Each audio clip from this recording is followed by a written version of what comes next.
Lads, we changed Nathaniel's bottom pulley yesterday. Now, I forgot to bring the camera with me. I was in a total different mindset, but I was more concentrated on getting my tools in the back rather than getting the camera out of the house. But anyway, we fitted the bottom pulley on Nathaniel's truck. I went there last weekend and took the old one off. Much to our disappointment, it was the wrong pulley. They'd sent in one for an earlier non-ECU truck basically, so it didn't have the holes or the spigot or anything for the timing reluctor ring on the back of the pulley. So he sent that back and he got another one from a certain distributor, shall we say.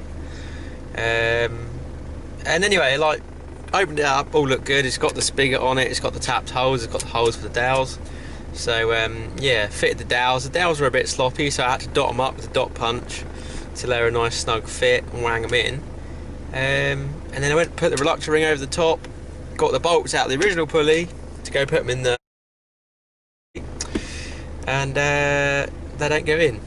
So I was like, what's all this about? And then I looked at it, and the original bolts in the bottom pulley are M6, these bolts are M5. Why the fuck you'd make it different, I don't have a clue. And also what one is painted all over, including inside the bore that slides over the crank. So whoever's fucking making these things has got to make them like 0.4 of a mil too big, so that when they powder coat them or whatever, the thickness of the paint makes it the right size to slide over the end of the crank. So I find that a bit shit, that the thing locating it is not metal on metal, it's metal on paint. So that's a bit shit, to be fair. But it just prompted me, because we need a better supplier or something, because it's just utter shit coming out of everywhere, you know. Obviously it's all from China, but every place you get something, it's either wrong, or it's shit quality, or it lasts 6 months, or it comes and it's fucking different, it don't fit, and you've got to fiddle fuck around with it. And even to the point of belts. I mean, my mate bought some belts advertised as 1100s, 13Cs, and they were tight as arseholes. We had the alternator right over, as you know, as far in as we could get it, and the belts only just went over the pulleys. So, I mean, they obviously ain't made right. They're obviously too small. Just a joke. But the alternator belts, the spec for the alternator belts is 1100, round and round. So yeah, just overall, watch out for shit parts, because it always comes back to bite you, don't it? I mean, I'm pretty good with Blueprint or Delphi at the moment. Seem to be getting a fair bit of life out of those, but Chase ball joints, what's the other one? Euro car parts do them. They're utter shit. You know, you get like 6 or 9 months out of it, and they're buggered, absolutely buggered. So, I mean, you know, try genuine. Admittedly, the genuine bottom pulley was about 400 quid. So that's not going to happen. Who's going to drop 400 quid on a fucking bottom pulley? But yeah, we need to find some supplier that's not selling shit, stuff that they're actually, you almost want to turn around to a supplier and say, look, would you put this on your own truck? And they go, no. Well, don't fucking sell it then, you know. Half the stuff is just utter, it's just pants, basically. It's just pants. You know, if you had a truck that was a good runner, 16-year-old, all original equipment, I'd say you'd probably be half decent, you know. But if you got a truck and said, oh, I'll strip every ball joint off it, I'll change all the UJs and whatever, and replaced it with a certain supplier's parts, I bet you in six to 9 months that truck would be a fucking heap, honestly. You know, you'd just be, well, that's half the problem, really. You pull it apart and you think, oh, well, I've taken this off, I've split the ball joints. I'll tell you what, I'll put some new ones on, you know, seeing as I'm in there. And then you've obviously done this job and that job and put new ball joints in all at the same time, in good faith. And then X amount of miles down the line, that goes wrong, and the 3 other things that you replaced with it because they're shit. So, yeah. But what do you do? I mean, there's not that many places out there. The certain supplier, they don't give a fuck. You email them, and it's just like, oh well, mate had a flywheel or clutch kit from them, and the bolts were wrong. They buggered up the flywheel. They went in all right, but as soon as you tightened them, it what's the word? It basically galled the threads up out because it's cast iron's flywheel. So flywheel's cast iron. It galled the threads up. So they screwed in all right, you know, with an extension.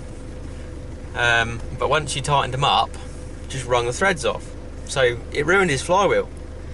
And he got in touch with owners, and they just didn't give a shit. They were like, "Oh, we'll give you like £2.80 for the bolts because the bolts were wrong." And he's like, well, "Hang on a minute, you know, I'm down a fucking flywheel. I mean, me and him did it, so it's not as if it was a mechanic. But if that was a mechanic, that'd be sat there on the ramp waiting for a fucking flywheel. You got to buy a flywheel, and you got to wait to put the engine back in. So it's just shit, you know. They don't give a fuck. You email them about stuff like kits being wrong or coming with the wrong size bolts, and you know, like you say to them, that'd be better if you gave me 2 nuts for this, or the bolts were a bit longer to go through here or whatever. And they're just like, oh well, we've sold 20 of them and they're fine. We've never had anyone else complain. No, because I tell you what, nobody else bothers to complain because it's so shit. Whenever we get something now and fit it, you know, obviously you're going to fit whatever your mate buys. You can only steer him so much. But if he's come to you with a part and a broken truck or stuff that needs fixing, you're going to fit it, ain't you? But we don't bother emailing them anymore because you don't get nowhere. So even if you email them and say, look, this ain't right, or you need to tell your old bloke who's making these to open up the threads or whatever, or the bolt heads are too big, for instance, they're just like, they won't even reply half the time. I had a bottom polybush kit off them a couple of years back, and I'm fairly handy on the tools, right? It took me 2 days to fucking do it. 2 fucking days, right, on the drive at Dad's. And I emailed them and said, look, these bolts are wrong. You have to grind all the horseshoe retainers off the chassis to put these nuts over. You've given me these bushes and they're not actually wide enough, but you've given me some spacers and the spacers make it too wide. What the fuck's going on? And then they were just like, oh, can you give us any more details? And I'd literally sent them the specs and sizes of every bolt and photos of where the bolts were too big and the torsion bar foot was hitting over it, so I had to skim the bolt head down and bolt all that up. And it was just like, fucking hell, you know, I've basically done development for you. I've bought a fucking kit and then done development. I've showed you what needs changing and got all the sizes, and you can't even be bothered to update the kit. So, nah, fuck them. I think there'll come a time where, like, for instance, you buy this is totally like off track, we're getting really off track now, but you buy a front crank seal. Fords want 50 quid because James has just done one. Fords want 50 something quid, Mazda want 50 something quid, but a bit cheaper.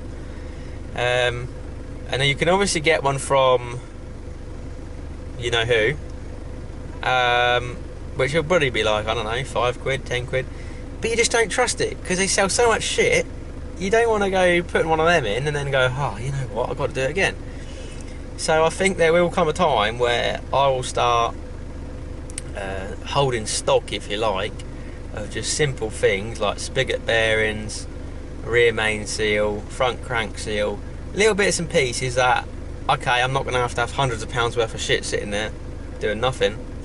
But if anyone wants one, we'll have a pucker seal, you know, because it's just a nightmare really. You buy stuff in good faith and then it's no good. It's no good. I fitted a pinion seal a while back from a certain supplier. No fucking good, mate. No good. I had to smother the cunt in Loctite to get it to even remotely seal in the housing. They weren't too good, to be fair. So yeah, from now on, genuine only, and then when that's too expensive, we'll have to see. We'll have to see what's what. But definitely going to boycott fucking them old boys up north selling them shit parts, I tell you. So maybe I'll add a few bits to my shop, if you like, because I've not really got a shop, but maybe we'll start doing parts and then a few replacements, because obviously I can sort some stuff out, you know, and I can refurb some things as well. So if we could sell like rag joints, oil seals and wheel bearing kits, I think that'd be alright. Because that's the other thing, the wheel bearings. Do you really want to go, you know, the aggro involved with stripping apart a rear axle and putting rear wheel bearings in, putting the half shaft and all that, taking the ABS collars off. Do you really want to do all that work to go chuck a set of 20 quid wheel bearings on for them to fuck up a year later? No, mate, no way. So, yeah, we'll get the sizes of all of them, we'll get the sizes of the oil seals, and we'll start building, like I got on my website. That's a bit shit, my website, but, you know, so if you want to replace something or you're in deep, you can look on there, oh look, it's this seal, or the bearing's this size, and you've not got to rely on a part company's part number where they'll just say, oh, it's a left-hand oil seal. You'll be able to say, look, that's a 38 25 8. Go and buy oil seal from Bramer or any tractor supply place was near you. Go and get one. She's golden, and you've not got to pay like dealership prices for a generic part that SKF or FAG are going to be bumping out by the fucking dozen. So anyway, that's my Sunday rant. I'm just about to do my bloody food shop, and I don't want to do it. And what I do want to do, Charlie's chassis, the back end of it's obviously still mint. It's only the front half that got walloped. I'm going to get a disc cutter on that and slice the face of the chassis rail off, all along back. And then I'm going to get it digitalised and get some laser cut. So for you boys with rusty chassis, and I don't mean you 2-year-old T6 boys who have got a bit of rust on the back, oh dear. I mean the boys that have been parking them in the sea and the rear cross members going. Hopefully we'll be able to do like a rear, you know, from the rear body mount all the way back, slap on section, so you can cut it off, whack that on, and then get a strip of like 2-inch steel, bend it over the top and make a new section basically.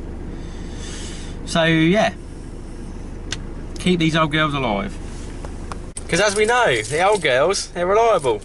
Brett obviously came off roading last Sunday, and on the way home he goes, oh, he tried a Ford and we got a bit stuck, and he sent me a picture and there's literally water up to the bottom of your steering wheel. It's like, fuck, you know, you've only just missed your radio. Then anyway, he got pulled out, started it up, yeah, lovely jubbly, drove home. Good old trucks, aren't they?